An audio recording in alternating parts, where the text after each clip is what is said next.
We've all been transported to worlds beyond our wildest imagination with books.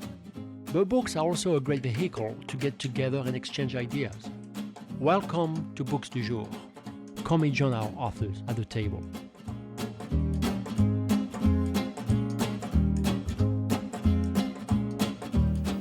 So the panel you attended, what panel was that? It was a panel about really writing about yourself. About yourself, yeah, okay. It's Siri Hustvedt and Sheila Hetty. Okay.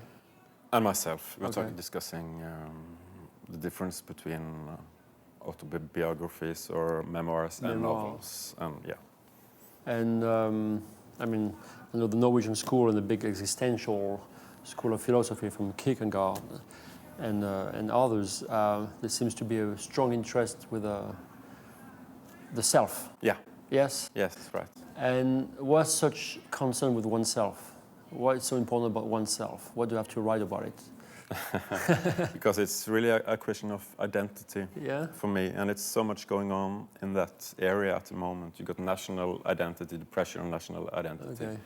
You got the pressure on male identity. These things have changed a lot during my generation. You know, it's different to be a man in Norway and Sweden now than it was one generation about. Okay. And all those changes and things are really important for me to explore in a way, to find out of. And that was why I started this project. Okay. And I have written 3,600 pages about myself, my life, and what I've. Are you that interesting? No, that's people keep asking me that. Why are you such an interesting person? But it's not about that. It's not about retelling stories about my life. It's just a kind of an exploration into using myself as a kind of a raw material. Okay. Then, and it sounds really terrible that long, you know, but it's really not like that in the end. I mean, it's the same thing being 16 in France, being 16 in here, being 16 there. So we're talking about My Struggle. Yeah, that's right. And it's the first volume has been translated into English. Yeah. Correct. And you have you said it's in Danish or in Swedish?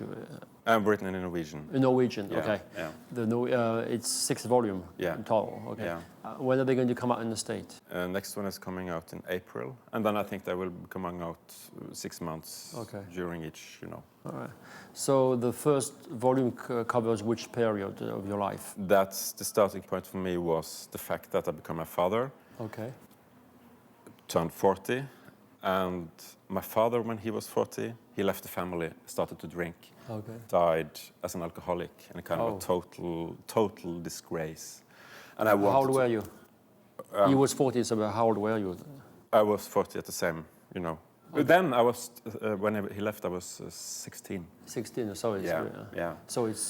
So I wanted to write about his story and my relation to him, so this first book is about his death. And I think I could do that when I understood that he was a human being, not only a father or an icon or, you know, something static, but as a matter of fact felt the same way I did. Because it's a mystery for me, why do a man want to fall? Because I think he did it on purpose. I think it was kind of a slow suicide in a way. And so it's lacking a will to live, or self-sabotaging, or whatever? He was trying to get away. I think he had a kind of inauthentic life, raising 2 children. He was a politician, he was a teacher, you know, but he was also full with rage. So he was very hard on me, very tough on me. I was afraid of him. And I think he just was longing for freedom. That's why he started to drink, left everything behind. And then he was caught in alcoholism. And then at one point, I think he just gave up? Yeah. So he moved back to his mother's house, and there he was living, drinking with her for maybe a year. And me and my brother went down there the minute he died, and it was like a catastrophe zone. It was bottles everywhere, you know, it was excrement, it was blood, it was terrible. So what we did, we cleaned up the house and cried. And this book is, the second part of this book is about cleaning the house and crying. You know, that's all it is. Yeah. So do you feel like when you write about your personal story, like you say, memoir or recollection, whatever you call it, there's a cathartic effect to help you try to find answers, or if you're not, to get some clarity on the past? No, it's not catharsis was, it's not about catharsis, it's about writing, a good novel, you know. Okay.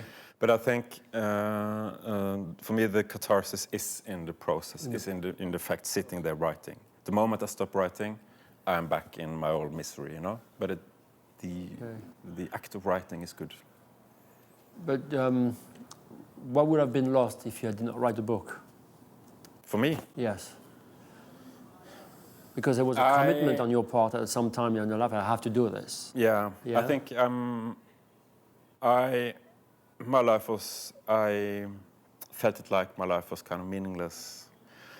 You know, like in the Talking Heads song, I have a beautiful house, I have a beautiful wife. How did I get there, you know? And I feel kind of inauthentic too, I have to say. So this is, writing is a way of giving meaning to life.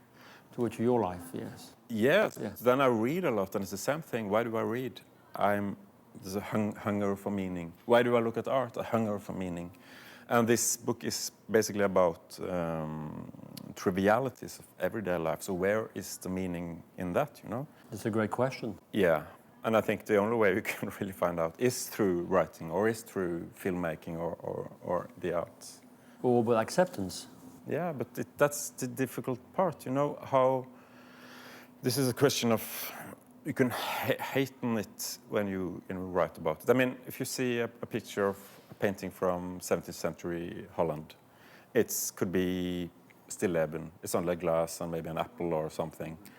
And when you look at it, it feels like almost divine.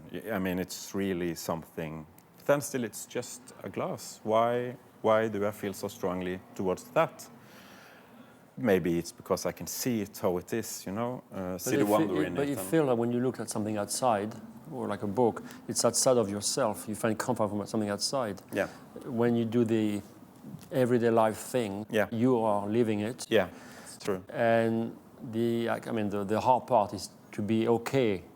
Yeah, to accept. Doing it, Yeah. acceptance, Yeah. without looking for something external. Yeah, that's the paradox of this writing. You turn away from society, you know. That's right.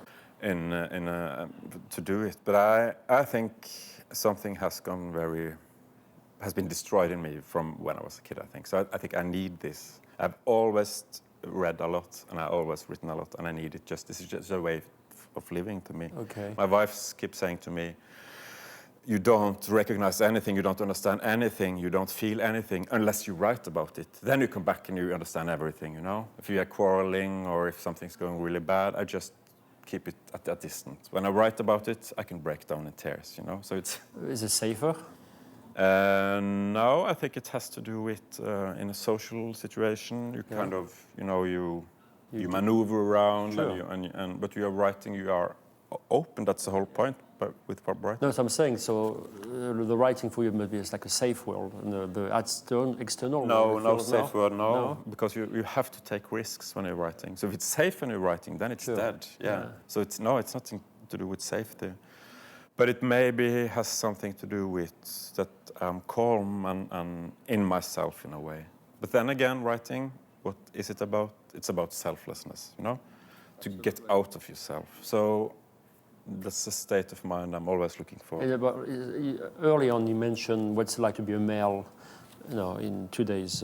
You live in Sweden, so in Sweden, compared to 20 years ago, you feel like as a male was an individual, the society, all this pressure on my side sort of invisibilizes you.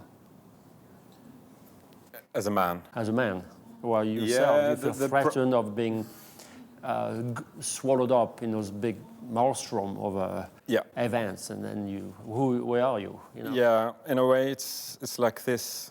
There's a lot of things you are supposed to do when you are a man and becoming a father in Scandinavia. For instance, you're just supposed to stop working, taking care of the kid yourself, you know, being home with it, and do all those things that women previously did, you know, all by themselves. And I felt when I had my first child, like I didn't really want to do that. I was bored with it, and I feel kind of, sometimes I get in a very shameful situation where I felt like I lose my masculinity completely. You know, sitting with a little baby, singing with other mothers, you know, doing this. And I was losing everything I felt, and I was filled with a kind of a rage. Why But I have to do it because it's totally social and acceptable not to do it. And if you say, no, I don't want to do this, then you are, almost, you are conservative, almost reactionary. I've been called Nazi in Swedish papers, because of this attitude. And I don't say it's wrong to be with your kids, the other way around. But to disappear. Yeah, and you just,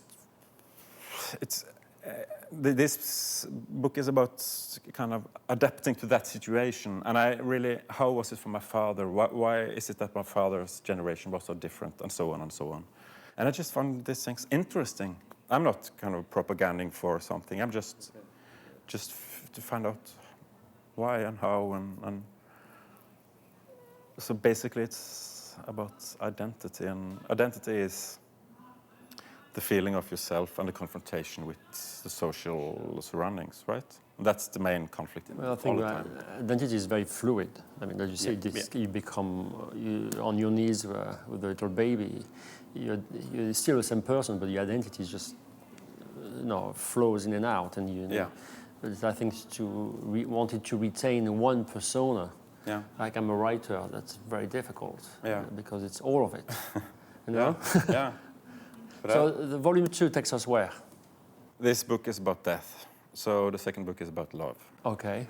It's the exact same structure. It's everyday life, trivialities, death, which kind of, is kind of mesmerizing thing. Everything becomes meaningful around death. It's the same with the second. It's triviality, banalities, love, which makes everything magic, And then it's the struggle for, when you fall in love, everything is kind of heightened and fantastic. And then it goes down, and me and my wife lived in very dark circumstances in our relationship, and I wanted to write about that.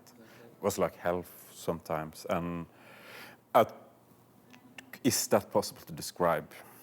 It was, but very many people got hurt, of course. But I just wanted to, that's how love is for me. The trouble side is as important as the good side. So how long, the sixth volume, how long have they been taking you to write? I mean, how long have you been working on it?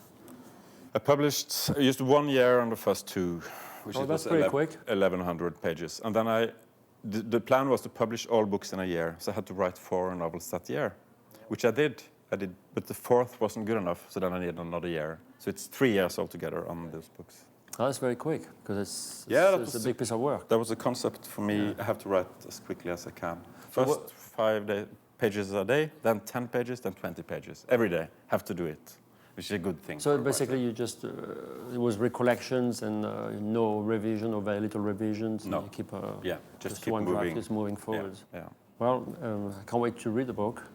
And what do you do in Sweden? You live on the countryside with my family. Okay. How many children do you have? 3. 3. Okay. Yeah. Are you still on the floor, on your knees? Yeah, sometimes I am. And then I run a small publishing house by myself. Okay. Translate some books. Okay. And then I'm writing essays most of the time now. Okay. About art. You teach? Sometimes at creative writing, but just very little. Well, Karl Ove Knausgaard, thank you for being on Bookcase today. Thank you, pleasure. And I wish you all the best in New York and the tour. You have to where next? I'm heading back home. This is the last. This is the last stop. Yeah. Well, I hope you had a great time in America. I did. Okay. We can't wait to read the book. Okay.